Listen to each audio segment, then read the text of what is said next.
Hello, this is Lionheart with another down and dirty review here. Today I am just doing a real quick one comparing two pretty popular swords right now.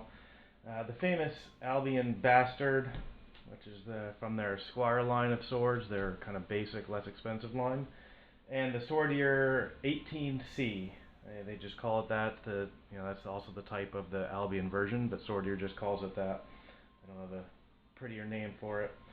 I thought this was a good thing to do because I know I was very curious about these two. I already had the mercenary, or this bastard anyway, and I was curious how this obviously very, very similar Swordier version would compare to it. So I bought it and I'm comparing them. So the obvious differences are, of course, the guards. You got the straight guard on the Albion, and the very similar but with a bit of a peak on the Swordier. The different grip shape. You have the very basic grip shape on the Albion. I actually put a cord wrapped mine on the top there, so it gave it a bit of a texture.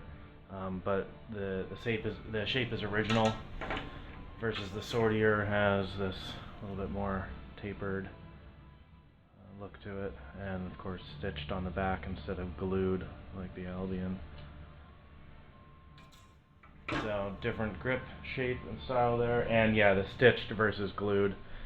The Albion, you can probably not even see the seam. No, I can't even see it right now. Especially once I cord wrapped it, it just vanished. So you can barely see the seam on the Albion, and yeah, the Swordier has this stitching. We'll get into that more, but just the obvious differences for now. So breaking it down a little bit more, talk about the Swordier first. So first of all, the price. It's $340 shipped. It's $290 plus shipping. They charge you 40 or 50 to ship it. It's in a U.S. warehouse. It's currently in stock, so you can get it. You'll have it in a week or so. So $340 shipped. You have it in a week. Some minuses about it. This one has a slight waviness to the blade.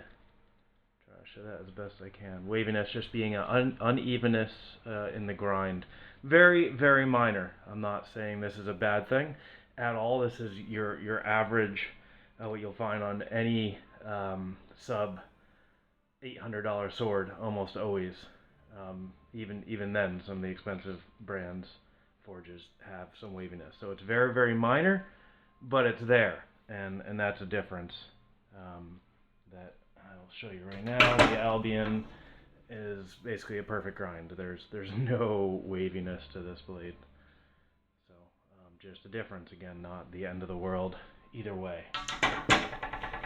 The Swordier is thinner at the tip. So that's a minus to me.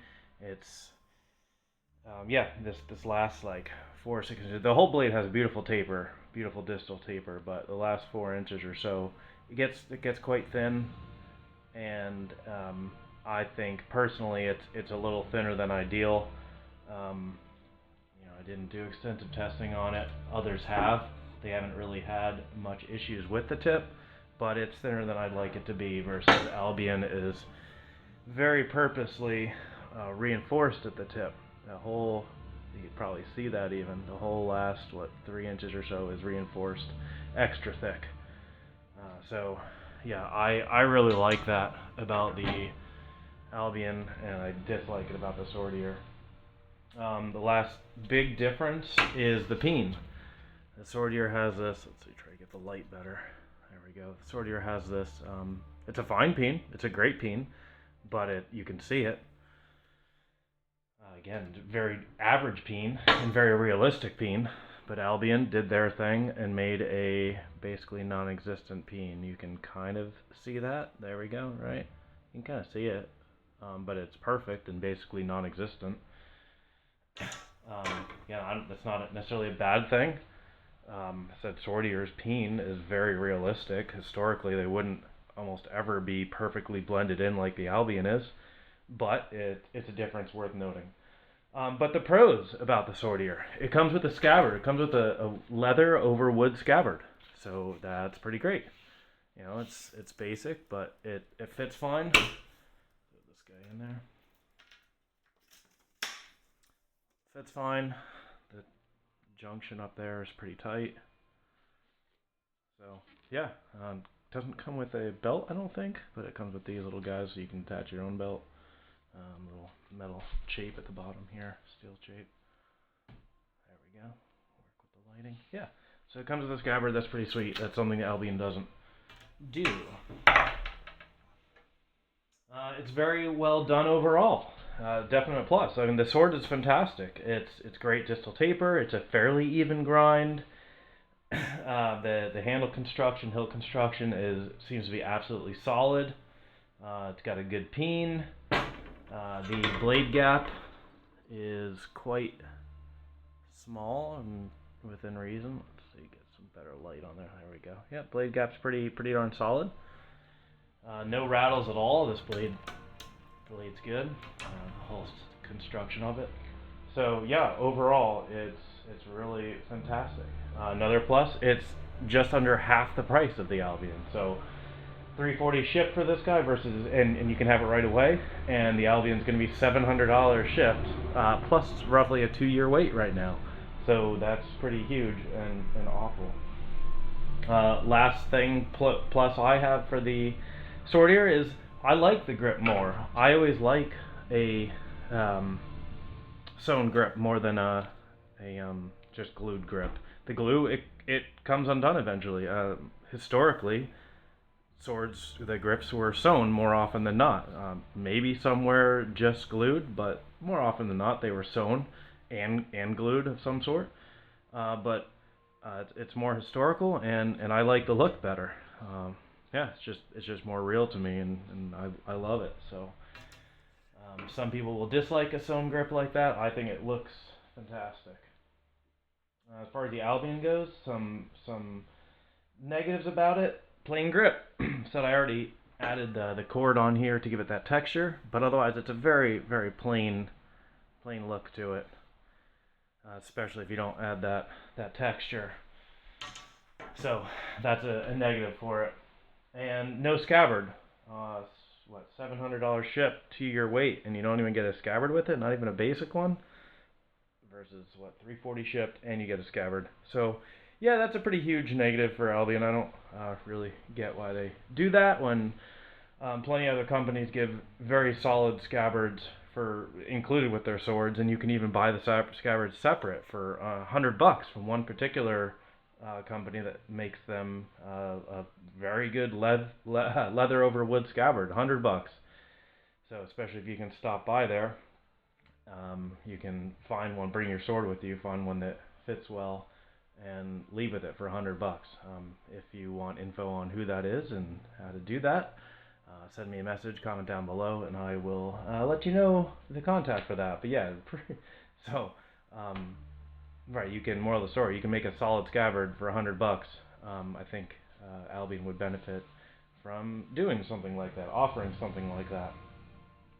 So I would much prefer it to come with a scabbard and the sword be $100 more than no scabbard and having to battle getting a custom scabbard made for it for $300 plus, usually closer to $500-600 or so, unless you have the $100 scabbard option. But again, you really need to be able to bring that sword to that place to have them to fit the right scabbard for it. But the plus is about the Albion. It's got that perfect peen. I already talked about that. Definite plus. If you want perfection, man, this lighting is terrible. Come on, there we go. If you want perfection, Albion's got that perfection on the peen. Their reinforced tip, that was a big one. Definite advantage over the Swordier on that. If you're actually going to be using this, especially over time, you'd benefit from having that reinforced tip. And the perfect grind. That's the other thing where this guy really excels. And I will throw in a fourth one, the absolutely perfect blade guard interaction there, blade fit. There we go. There's just zero gap there, and that's the kind of quality and precision you're getting from Albion, and why a lot of people go with them. That kind of precision, and that's the whole thing, from the peen to the perfect grind on the blade to the blade gap there at the guard. Everything is perfect with this Albion, as it is on almost every Albion I've handled.